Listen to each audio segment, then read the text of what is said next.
Olá, tudo bem? Paz, tem uma palavra de Deus para compartilhar com você na reflexão de 5 de outubro, cuja leitura do dia em João 15:16 e Salmos de 133 a 136.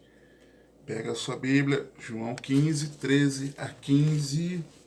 Diz-nos assim a santa e poderosa palavra de Deus. Ninguém tem maior amor do que este, de dar alguém a sua vida pelos seus amigos.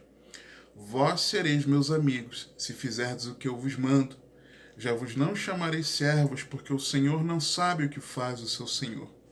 Mas tenho-vos chamado amigos, porque tudo quanto ouvi de meu Pai vos tenho feito conhecer. Hoje não é o dia 20 de julho, não passamos perto. Contudo, em 5 de outubro, nossa leitura do dia tratou desses versos em João 15. Ah, todo, todo ser humano precisa de bons amigos,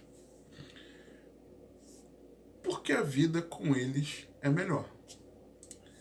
Mas quantos bons amigos você tem?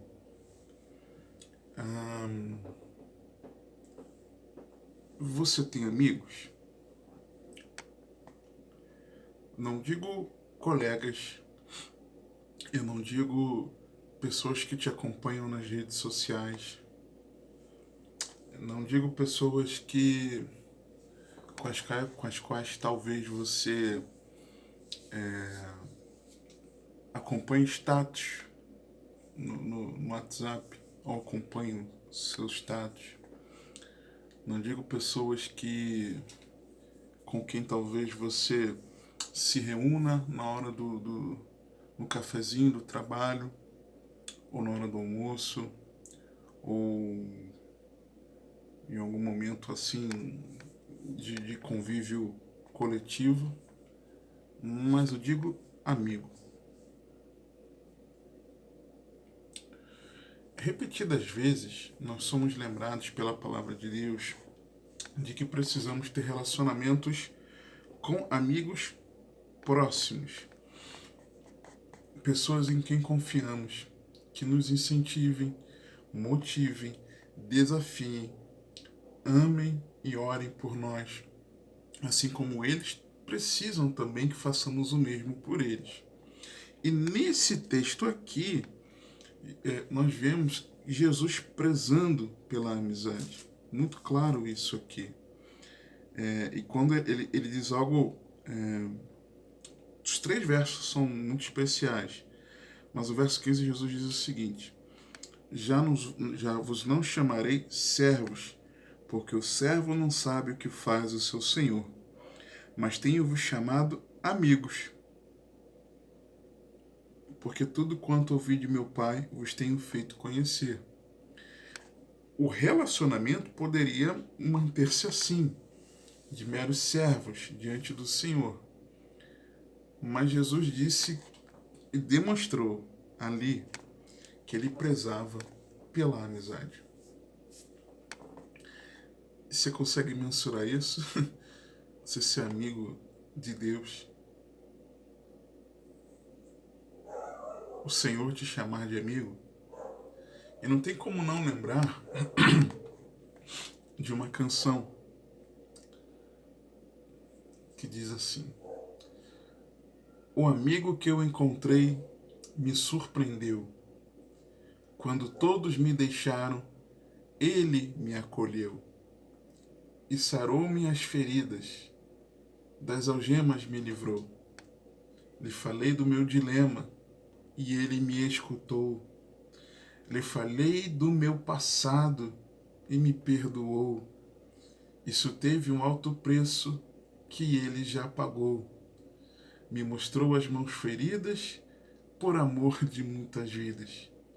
E uma dessas vidas era eu. Quem nesse mundo amor tão grande pôde ter, de entregar a própria vida sem temer?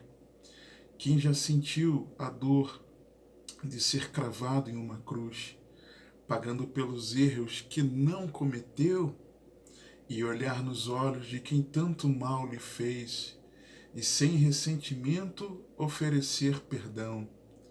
Quem pode ser melhor amigo que o Senhor, que pelo servo a própria vida renunciou?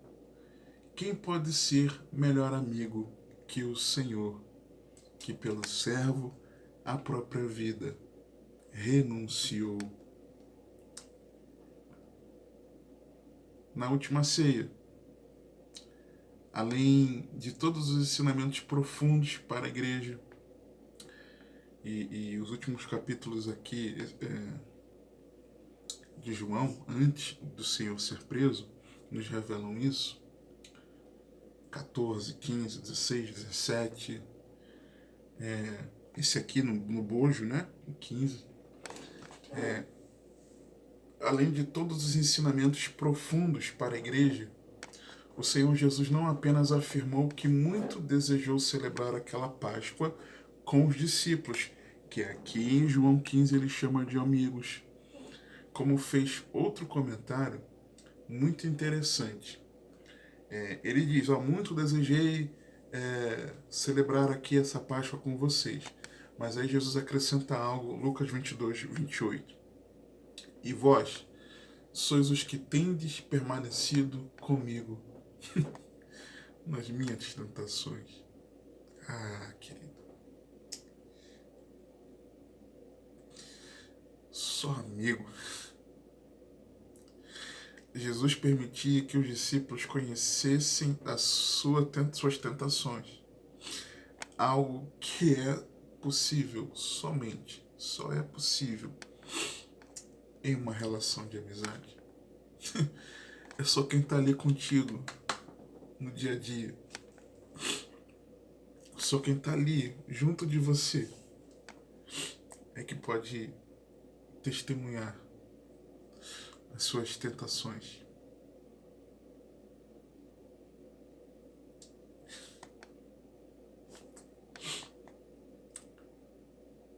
Um exemplo de amigo.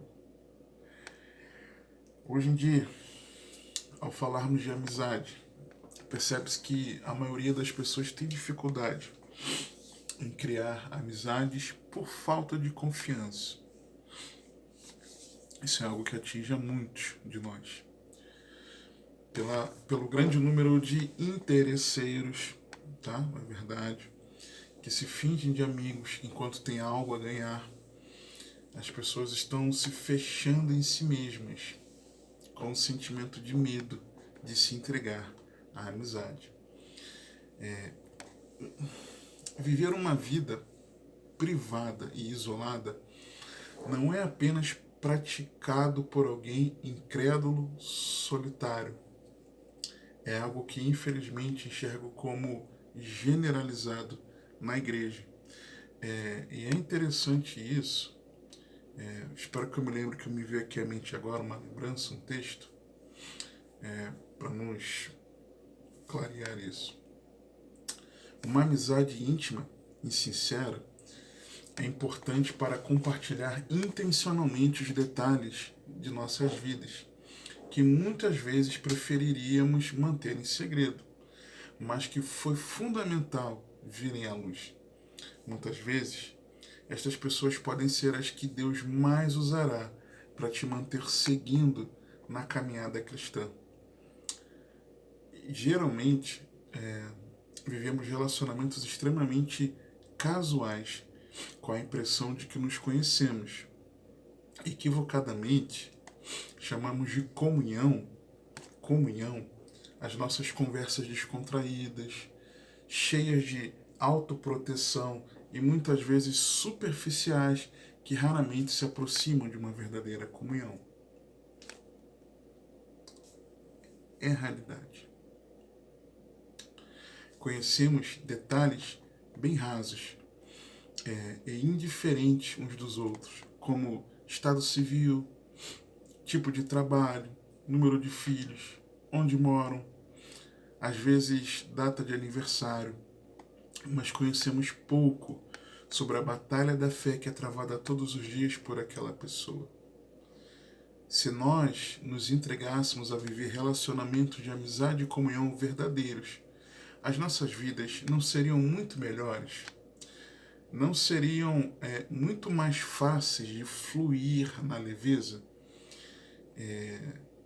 E entre os relacionamentos mais importantes, a amizade é um dos menos abordados na igreja. Só que ainda existem amigos verdadeiros, unidos, além de interesses, seja de que natureza for. E o texto que eu me lembrava, vou falar dele aqui agora, Carta aos Hebreus. Por quê? Muitas vezes usamos esse texto agora nessa época de pandemia para recriminar os irmãos que estavam deixando de congregar, tá? E o contexto aqui, contexto de perseguição, pessoas retrocedendo de estar junto dos outros irmãos com medo de perseverar em Cristo, mais fácil, uma religião aceita e não caminhar no que era tido como uma seita, ok? Em que muitos eram presos, perdiam bens, etc. Perigo de morte. E aí, o versículo Hebreus 10, no versículos 24 e 25, diz assim: e consideremos-nos uns aos outros para nos estimularmos ao amor e às boas obras, não deixando nossa mútua congregação, como é costume de alguns, antes encorajando-nos uns aos outros, e tanto mais quanto vedes que se vai aproximar daquele dia do retorno do Senhor. E usamos muito isso para falar dos irmãos que estavam deixando de congregar, com receio de se reunir com os irmãos.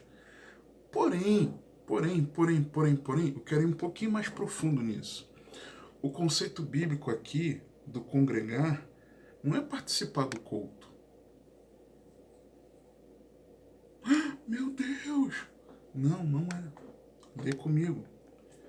E consideremos-nos uns aos outros para nos estimularmos ao amor e às boas obras.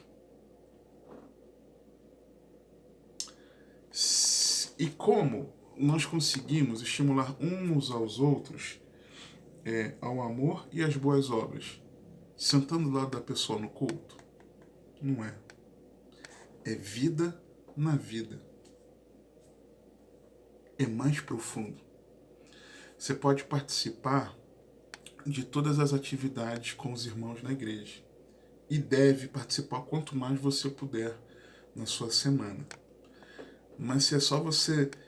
às vezes você chega depois que começou a reunião, vai embora quando acaba. Assim que acaba, nem cumprimenta. E mas tá lá, toda a reunião. E você acha que congrega. E muitas vezes agimos assim, não permitindo a vida do irmão na nossa vida. Ok? É mais profundo. Alguns conselhos bíblicos sobre a amizade. Evite certas amizades. 1 Coríntios 15, 33. Não vos enganeis. As más conversações corrompem os bons costumes. Busque amizade com quem agrega valor. Provérbios 13, 20. O que anda com os sábios ficará sábio, mas o companheiro dos tolos será destruído. Uma amizade sincera é preciosa em tempos difíceis. Provérbios 17, 17. Em todo tempo ama o amigo, e para a hora da angústia nasce o irmão. Provérbios 18, 24. Nem sempre quantidade é qualidade. Provérbios 18, 24. O homem de muitos amigos deve mostrar-se amigável, mas há um amigo mais chegado do que um irmão. Provérbios 27, 5, 6. Um amigo sincero nos corrige. Melhor a repreensão franca do que o amor encoberto. Leais são as feridas feitas pelo amigo, mas os beijos do inimigo são enganosos. Amigos podem ser excelentes conselheiros. Provérbios 27, 9. O óleo e o perfume alegram o coração. Assim o faz a doçura do amigo pelo conselho cordial. Amigo, amizade sincera pode ser mais sólida do que o relacionamento familiar. Provérbios 27, 10. Não deixes o teu amigo, nem o amigo de teu pai. Nem entres na casa de teu irmão no dia da tua adversidade. Melhor é o vizinho perto do que o irmão longe. Preserve seu amigo.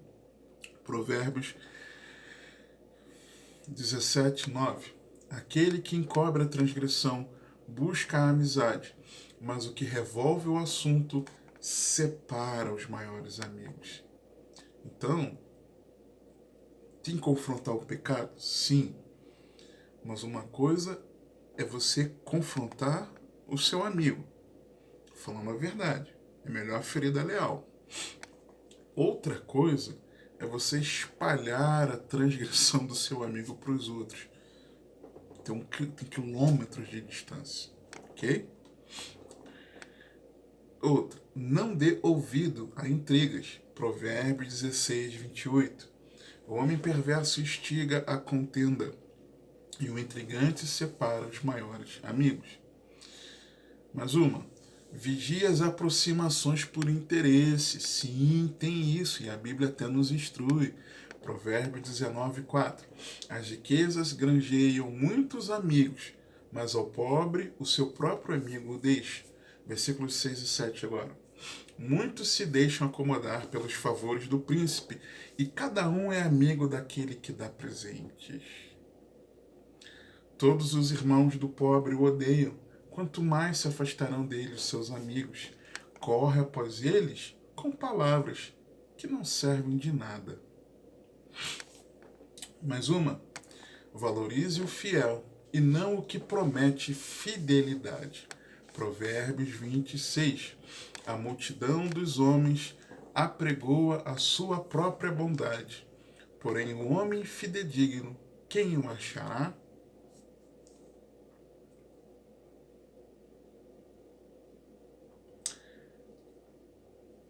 Só que aí, apesar desses conselhos que nos norteiam um pouco sobre a amizade, nós não devemos priorizar as amizades. A prioridade é o Senhor. João 12, 42 e 43. Apesar de tudo, até muitos dos principais creram nele, em Jesus, mas não confessavam por causa dos fariseus, para não serem expulsos da sinagoga, porque amavam mais a glória dos homens do que a glória de Deus. E muitas vezes,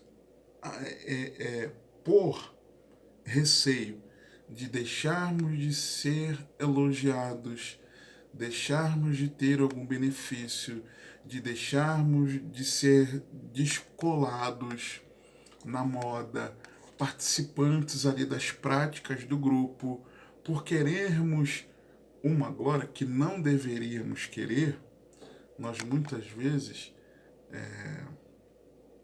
demonstramos com as nossas atitudes que amamos mais a glória dos homens do que a glória de Deus.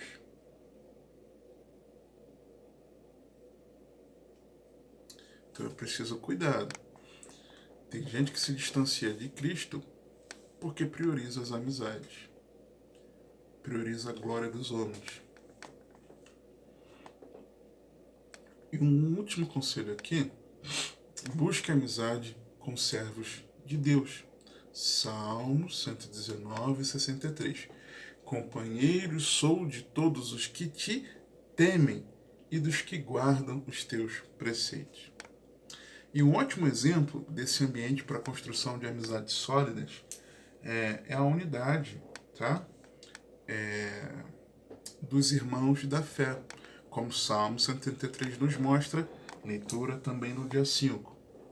Diz assim: Ó, quão bom e quão suave é que os irmãos vivam em união. É como precioso, o óleo precioso sobre a cabeça que desce sobre a barba de Arão, e que desce a orla das suas vestes, como orvalho de Hermon, e como que desce sobre os montes de Sião, porque ali o Senhor ordena a bênção e a vida para sempre. E aí, vou falar um pouquinho aberto aqui dos versículos, aproveitando que é um texto também da meditação do dia 5, você provavelmente leu, se não, recomendo, sugiro fortemente. A amizade é um lugar de regozijo, de prazer. Salmo 133, no versículo 1, na parte A, diz assim: Ó, quão bom e quão suave é. Ou seja, algo tão valoroso, bom e suave, que muitos não dão a devida importância. É que somos coletivos, já vou trabalhar mais isso aqui, que devem viver em unidade. Ó, quão bom e quão suave é. Na parte B, nós vemos que esse ambiente da amizade dos irmãos é um lugar de pertencimento. Quando ele diz, como quão suave, que os irmãos. Preste atenção nisso. Então, como irmãos, nós fazemos parte da família de Deus, em que Jesus é o primogênito dessa família de muitos irmãos. Lembra lá de Romanos 8, 29? O texto fala isso claramente. O primogênito dentre muitos irmãos, Jesus. Mas, além de ser um ambiente de alegria, de prazer, de regozijo, de pertencimento, porque agora nós estamos num coletivo ali dos irmãos, da família da fé, sabe? Você não está sozinho, você está ali junto dos irmãos. É em unidade, porque ele diz que os irmãos vivam em união, uma convivência de unidade. Então, mais do que fazer parte de um coletivo, pertencer à família da fé, nós precisamos ser irmãos em união, uma unidade. Desde o princípio, aliás, a humanidade foi assim. Desde o princípio da humanidade foi assim. Pois nós fomos criados para sermos esse coletivo, mas em unidade, você vai entender melhor isso, com o exemplo de Deus. O exemplo de Deus. O termo usado para Deus, lá no Gênesis 1, por exemplo, é um termo no plural. Elohim é um termo no plural. E ali já fica claro que Deus ele é coletivo, mas Deus é uno, é uma unidade. Pai, Filho e Espírito Santo, Deus trino, a triunidade que muitos chamam de trindade, tá? A mulher foi criada para o homem não estar só, tá? Ok? Vemos isso na palavra. Mas no coletivo, para quê? Para conviver, ou seja, viver com, não sozinho. E mais do que participar de um coletivo, mas estar em unidade.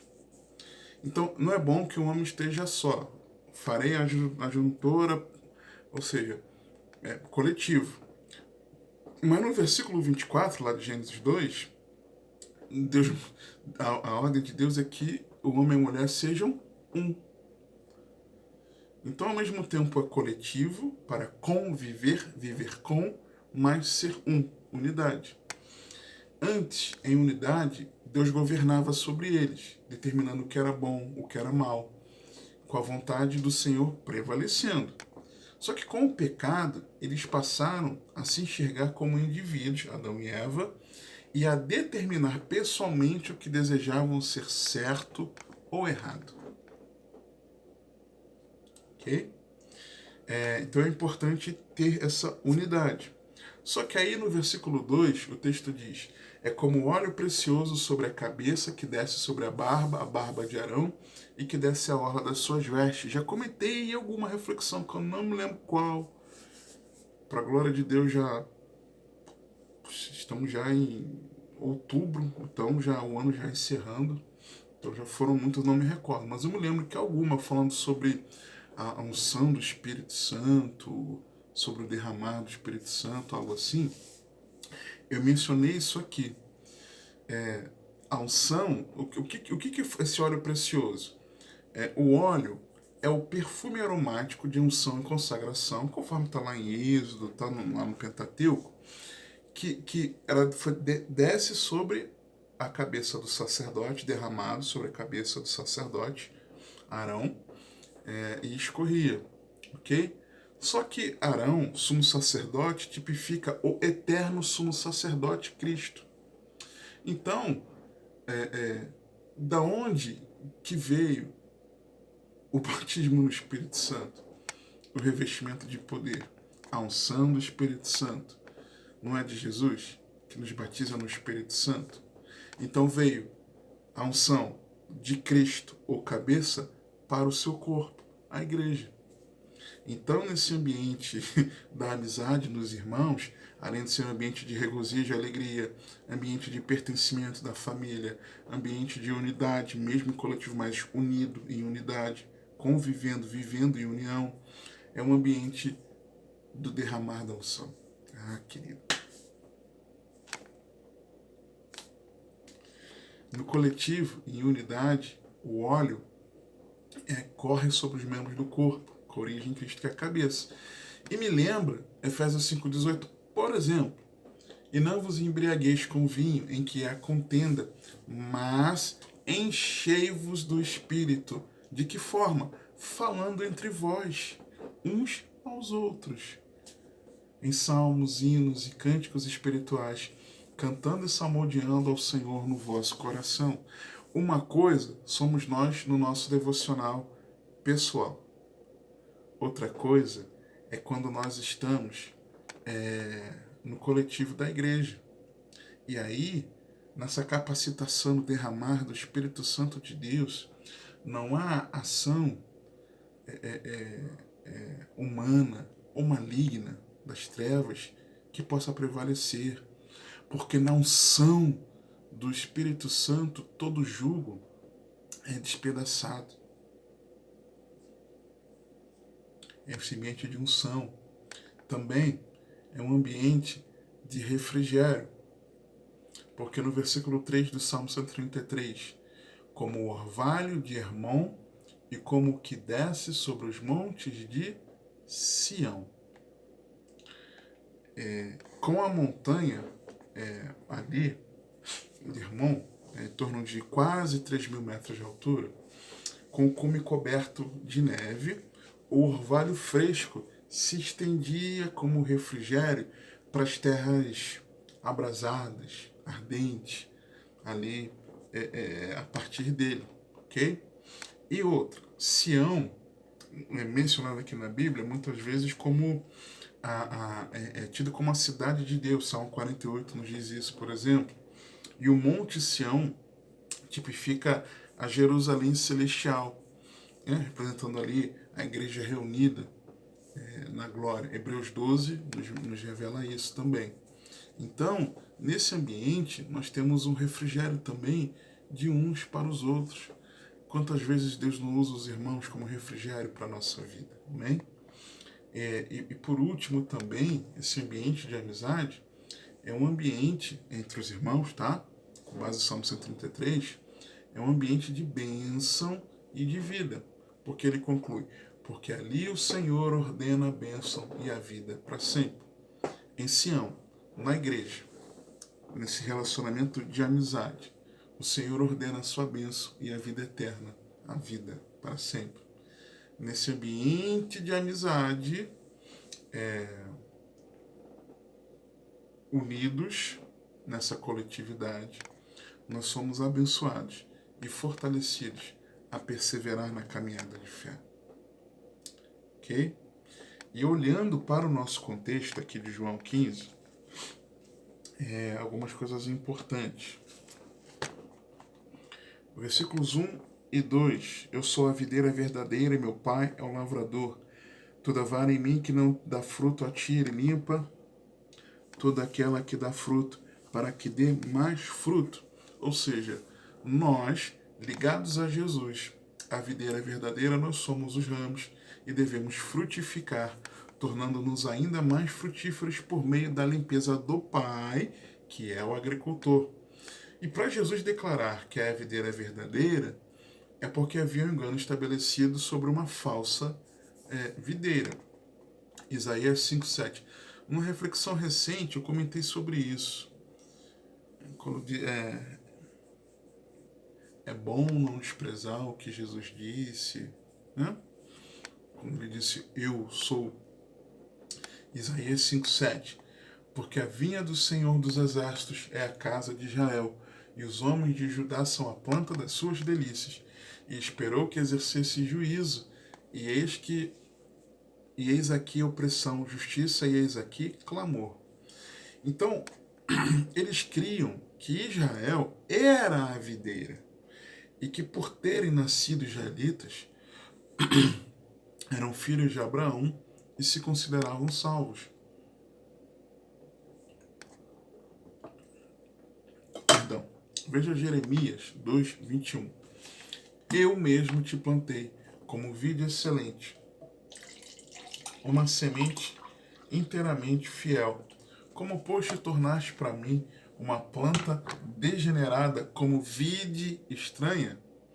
Então, eu mesmo te plantei como vide excelente, mas Israel se tornou uma planta degenerada, como uma vide estranha.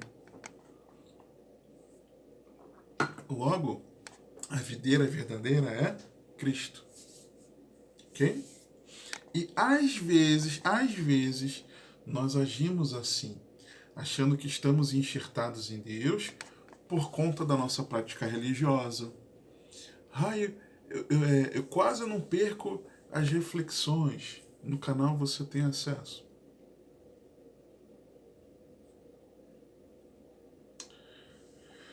De nosso tempo na igreja evangélica. Olha, eu já sirvo ao Senhor há tantos anos. Fala com aquela alegria, né? E deve ser alegre por servir ao Senhor de fato. Mas será que achamos que estamos em Deus por isso? Do nosso tempo de serviços prestados, dos dons que recebemos do Senhor para usarmos a serviço do reino, da nossa função ministerial, da nossa igreja local, do nosso pastor, do nosso conhecimento bíblico e disso, daquilo outro. Mas isso é estar em Cristo. Ok? Versículo 3. Vós já estáis limpos pela palavra que vos tenho falado. Então, como podemos ser transformados em nosso interior, sermos limpos do pecado? Expostos à santa e poderosa palavra de Deus, ok? Muito claro isso. Versos 4-6. Está em mim e eu em vós. Como a vara de si mesma não pode dar fruto, se não estiver na videira, assim também vós, se não estiverdes em mim. Eu sou a videira, vós as varas, quem está em mim e eu nele, e esse dá muito fruto, porque sem mim nada podeis fazer. Se alguém não estiver em mim, será lançado fora, como a vara, e secará, e os colhem, e lançam no fogo, e ardem. Então, tá, como verdadeiros cristãos somos varas, quem se converte a Cristo através da nossa pregação, da nossa evangelização, é outra vara e não fruto, tá? Porque Jesus não estava falando da nossa missão de evangelização aqui no texto, tá? Fique muito bem claro. Então, o que frutifica é limpo para te frutificar mais ainda.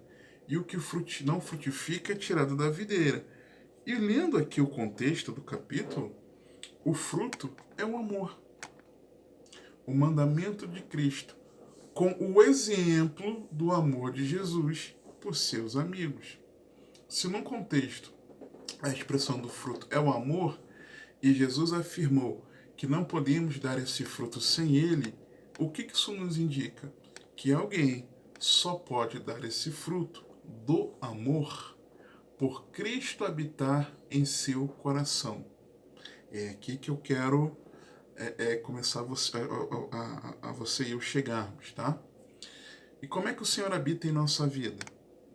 Pelo Espírito Santo, que opera poderosamente em nosso interior, transformando-nos, ok? Gálatas 5, 19 a 23.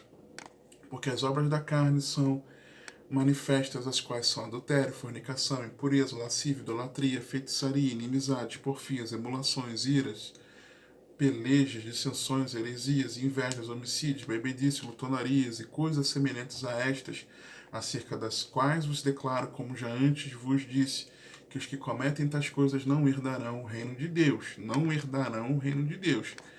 Mas o fruto do Espírito ou seja, em oposição às obras da carne, o fruto do Espírito é amor, alegria, paz, longanimidade, benignidade, bondade, fé, fidelidade, mansidão, temperança, o domínio próprio. Contra estas coisas não há lei, e os que são de Cristo crucificaram a carne com as suas paixões e concupiscências. Ok? E aí, do contrário disso, a frutificar do Espírito em nós, e como primeira evidência o amor, nós seremos arrancados,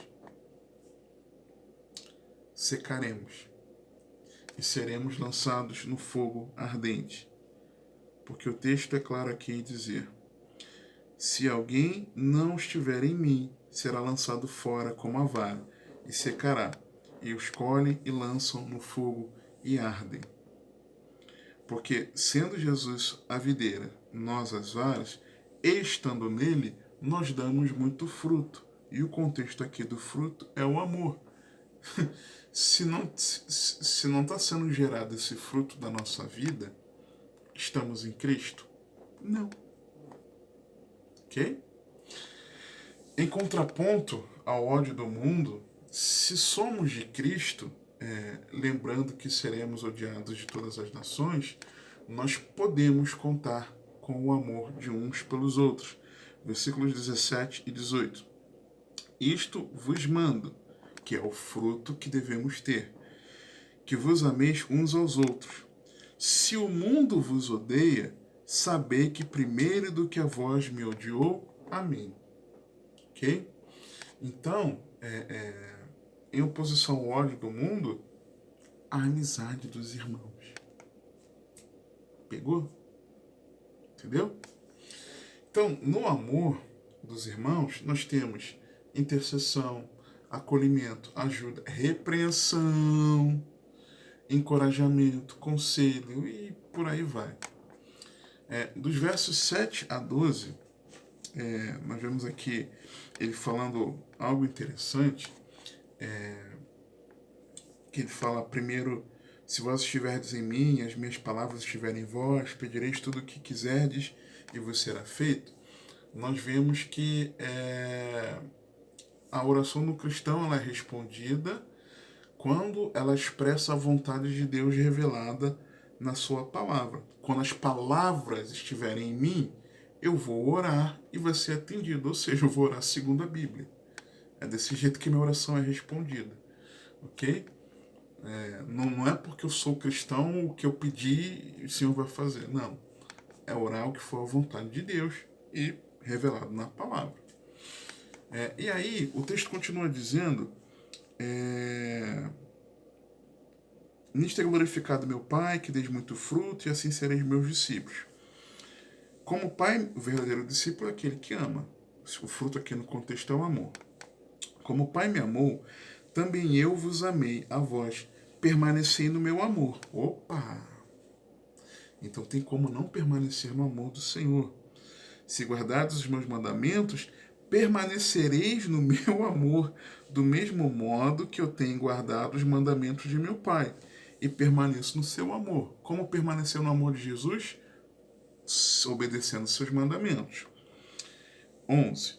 Tenho-vos dito isto para que o meu gozo e a minha alegria permaneçam em vós e a vossa alegria seja completa. O meu mandamento é este, que vos ameis uns aos outros, assim como eu vos amei. Então, qual é o jeito de permanecer em Cristo? É obedecendo ao mandamento dele de amarmos uns aos outros como ele nos amou. Entendeu? E aí Jesus dá o próprio exemplo.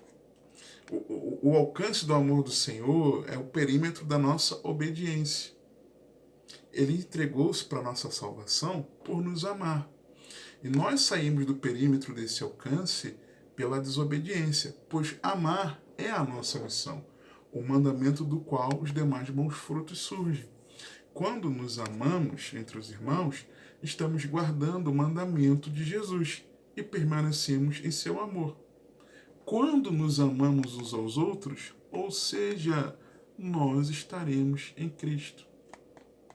Não somos salvos por nossas boas obras, mas por estarmos em Cristo. Nossos bons frutos glorificam a Deus, que espera isso de cada um de nós, que nós nos amemos uns aos outros. É mais profundo do que amar ao próximo, mas amarmos uns aos outros sacrificialmente como Jesus nos amou. E é isso que ele está revelando do sacrifício. Ninguém tem maior amor do que este, de dar alguém a sua vida pelos seus amigos. E nós somos amigos dele quando? Vós sereis meus amigos se fizerdes o que eu vos mando. E qual é a evidência disso? Já vos não chamarei servos, porque o servo não sabe o que faz o seu senhor. Mas tenho-vos chamado amigos, porque tudo quanto ouvi de meu Pai vos tenho feito conhecer. Ouviu a palavra. Então, enquanto Jesus é amigo de seus servos, ele quer que sejamos amigos uns dos outros. Ele dá a ordem. O meu mandamento é esse: amem uns aos outros como eu vos amei. No seguinte ele fala: eu amei vocês dando a minha vida, e isso é demonstração de ser amigo. Então, é preciso dedicar tempo às pessoas. As amizades são construídas através de, não de coisas rápidas, né? Mas de estar na companhia, de compartilhar intimidades, mas de perseverar nisso. Mas é preciso, em primeiro lugar, ser amigo de Jesus. Ok? Ser amigo de Jesus. A base do relacionamento é nós sermos amigos de Jesus. E como ser amigo de Jesus? Versículo 13. Confiar nele como Salvador, identificando-se com sua morte, que nos salvou dos nossos pecados. Segundo lugar, no versículo 14, comprometer-se como Senhor, ou seja, obedecendo seus ensinamentos como seus discípulos. Terceiro, em último lugar, crer nele como Filho de Deus, ouvindo a revelação da palavra de Deus. Cristo precisa ser a alegria central da amizade, cujo relacionamento exalta ao Senhor, o magnífico tesouro que nós temos em comum, Jesus, o nosso melhor amigo. Pois, do contrário, mais do que comprometer verdadeiras amizades, nós permaneceremos perdidos. Jesus é o seu amigo? Que o Senhor te abençoe e te guarde, que Ele te conduza e governe a sua vida, porque você tem acesso.